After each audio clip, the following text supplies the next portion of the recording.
माता की जय। नमस्कार, मैं कुलदीप शुक्ला। आप लोग देख रहे हैं गोंडा जनता की आवाज। मित्रों, इस समय हम गांधी पार्क में खड़े हैं। आज प्रथम भारतीय सेनानी मां भारती के सपूत मंगल पांडे जी के जन्म दिन पर कोट कोट नमन है।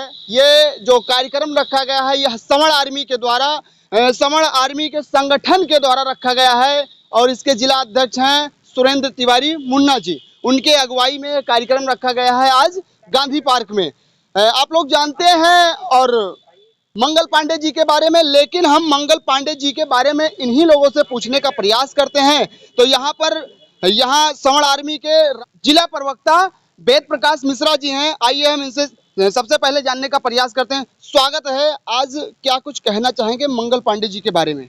मंगल पांडे जी, जो हमारा देश जो बहुत दिनों तो अरसों तो गुलामी की जंजीरों में झेलता रहा, और अगर 1857 की क्रांति का जो बिगुल बजाने वाले थे वो हमारे मंगल पांडे जी थे। वो हमारे उत्तर प्रदेश बलिया जिले के निवासी थे और वो बैरकपुर कलकत्ता के 34वीं बटालियन में क्या थे, कार्यरत थे। और उन्होंने क्या किया, आज़ादी का बिगुल जो फूंकने का काम किया, मंगल पांडे जी ने ही, मतलब भारत की आज़ादी का बिगुल उन्होंने ही फूंका। और उसके बाद अन्य लोगों ने क्या किया, उनका सहयोग किया, और उनके सहयोग और संघर्षों को हम कभी भूल नहीं सकते। उसी के उपलक्ष्य में उनका जन्मदिवस आज मना रहे हैं जी। मंगल पांडे जी की कहानी है, कुछ कारतूस को लेकर कहानी थी। जी। क्या उसके बारे में आप बताएंगे? बिल्कुल बिल्कुल। उसमें बताया गया था कि इसमें गाय और सूअर की चर्बी कारतूस में मिलाई गई है, तो जिससे हिंदू और मुस्लिम दोनों समाज क्या था, इस कारतूस को खोलने से मना कर रहे थे।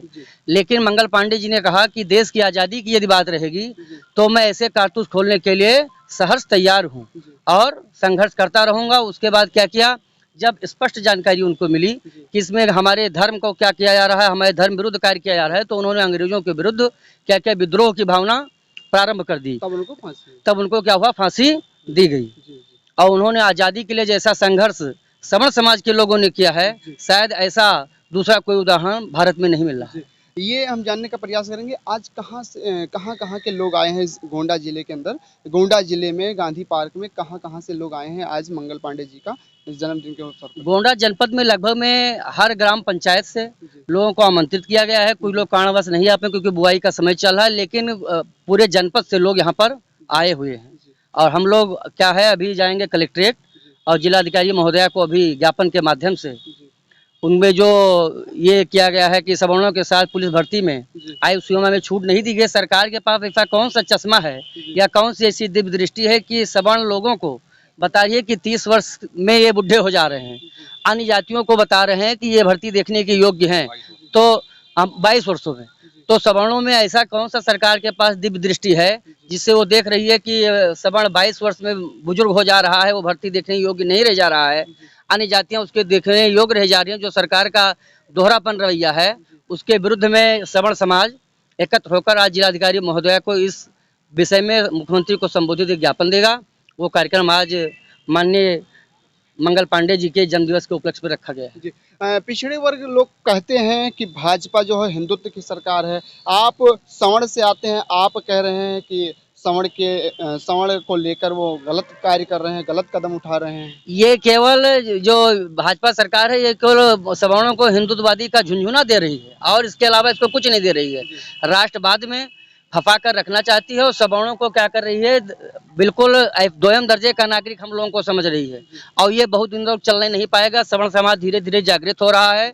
अगर ऐसी स्थिति रही तो सरकार के खिलाफ हम लोग मोर्चा खोलने के लिए विवश हो जाएंगे, सड़क जाम करेंगे, चक्का जाम करेंगे और लखनऊ तक, सड़क से लेकर संसद तक संघर्ष करने के लिए सवर्ण समाज तैयार है। और हम पूर्ण रूप से, जैसे अन्य जातियाँ क्या करती हैं, सवर्ण समाज क्या करता है, सहनशील है, क्या करता है, हर चीज़ बर्दाश्त करने की क्षमता रखता है। सरकार हमारी बात अब मानेगी, सरकार हमारी अब बात अब मानेगी। अन्य जातियाँ क्या कर रही हैं, संगठन बनाकर क्या कर रही हैं, सरकारी संपत्तियों को फूंक रही हैं, नुकसान पहुंचा रही हैं। सरकार उन संगठनों की बातों को तुरंत मान जाती है। हम लोग अभी क्या कर रहे हैं, सहनशीलता की सीमाएं अब पार हो रही हैं। अब ज़्यादा दिन तक हम लोग सहनशील नहीं रह पाएंगे। सरकार की नीतियों के खिलाफ अभी ये क्या है, केवल ज्ञापन कार्यक्रम चल रहा है।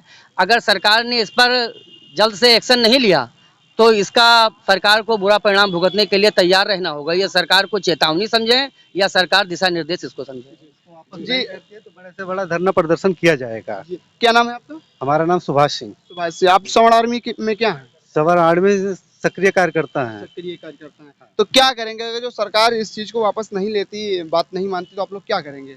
नहीं, इसके लिए हम अपना विरोध प्रदर्शन अपने धरना प्रदर्शन के माध्यम से जताएंगे और ये सरकार को हर हाल में जो है ये वापस लेना पड़ेगा, जी। क्योंकि जो सवर्ण है जी।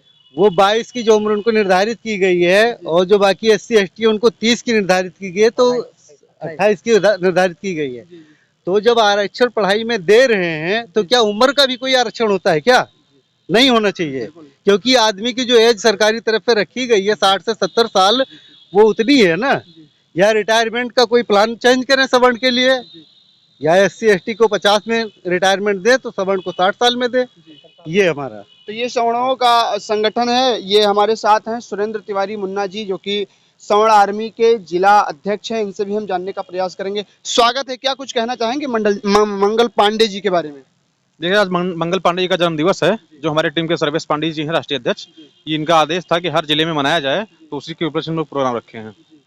ये आप लोग कह रहे थे हम कलेक्ट्रेट जाएंगे, क्या काम है आज? जी, ये जो पुलिस भर्ती प्रक्रिया हुई है, इसमें सवर्णों के साथ दोहरा व्यवहार हो रहा है। जैसे कि ये जो भर्ती प्रक्रिया में इन्होंने उम्र सीमा तक निर्धारित की रखी है। सवर्ण के लोग जो हैं 22 साल और ये SC ST वगैरह अन्य जातियों के लोग 28 साल। तो उसके विरोध में हम लोग DM साहब को मुख्यमंत्री संबंधित ज्ञापन देंगे। बातचीत करने के लिए सवर्ण आर्मी के जिला मीडिया प्रभारी अमित पांडे जी हैं। काफी तेज तर्रार दिख रहे हैं, क्योंकि अभी पता चला बातचीत भी हुई है, तो बहुत ही तेज तर्रार है। आइए हम इनसे जानने का प्रयास करते हैं। स्वागत है। क्या कुछ कहना चाहेंगे मंगल पांडे जी के बारे में? मंगल पांडे जी एक ऐसे व्यक्ति थे, क्या कुछ कहना चाहेंगे उनके बारे में? पहले तो मैं श्री मंगल पांडे जी के जन्मदिन पर उन्हें प्रणाम करता हूं और उनका साधुवाद करता हूं, जिन्होंने मुझे गुलामी की जंजीरों से छुड़ाया और भारत देश को आज़ाद कराया। कहीं ना कहीं सरकार दोहरा रवैया अपना रही है इसमें, क्योंकि जैसे उम्र का है या जहाँ तक आरक्षण की बात है, तो इसको हमारे समझ से अगर बाबा साहेब अम्बेडकर ने संविधान में अगर ये लिख दिया था कि 10 साल के लिए आरक्षण में छोड़ दी जाएगी, तो उसको अब 10 साल क्या, अब तो 70 साल बीत चुके हैं, 60 सालों से उसको खत्म होना चाहिए, तो 70 साल बीत गए हैं। तो उसको सरकार अगर जिस नज़रिए से हम लोगों को देख रही है, उस नज़रिए से तो हम लोगों को हाथ पैर बांध देना चाहिए और गंगा जी में फेंक दें कि अगर तुम निकल सकते हो तो निकलो, तो तुमको नौकरी दे देंगे, अगर नहीं निकल सकते हो तो डूब के मर जाओ। तो ये जो दोहरा रवैया जो सरकार अपना रही है, ये कहीं ना कहीं बहुत गैर जिम्मेदाराना है। आपका क्या नाम है? लवकुश उपाध्याय मेरा नाम है। आज मंगल पांडे जी के जन्मदिवस पर हम लोग उपलक्ष्य में उपलब्ध हुए हैं और ये जो पुलिस भर्ती निकली है सामान्य 18 से 22 तक और पिछड़े वर्ग को ST को 18 से 28 साल, इसी के लिए हम लोग ज्ञापन आज DM साहब को देंगे और धरना भी देंगे मुख्यमंत्री के वहाँ तक भी। आपका क्या नाम है? आशय चौबे, कहाँ पढ़ाई कर रहे हैं? टॉमसन। कुछ बताएंगे मंगल पांडे जी के बारे में? उनके हार्दिक जन्मदिन पर हार्दिक शुभकामनाएं और बाकी कुछ। किस क्लास में पढ़ रहे हैं? 11th में। चलो अभी तो देख सकते हैं यहाँ सवर्ण आर्मी के कार्यकर्ता जितने लोग थे वह मंगल पांडे जी के जन्मदिन पर कोट कोट बधाई दिए हैं। और आपने देखा होगा कि सवर्ण को लेकर जो बात सरकार नहीं मान रही है बराबर, उस पे आज DM साहब नेहा शर्मा जी के यहाँ जाएंगे कलेक्ट्रेट में और वहाँ ज्ञापन देंगे।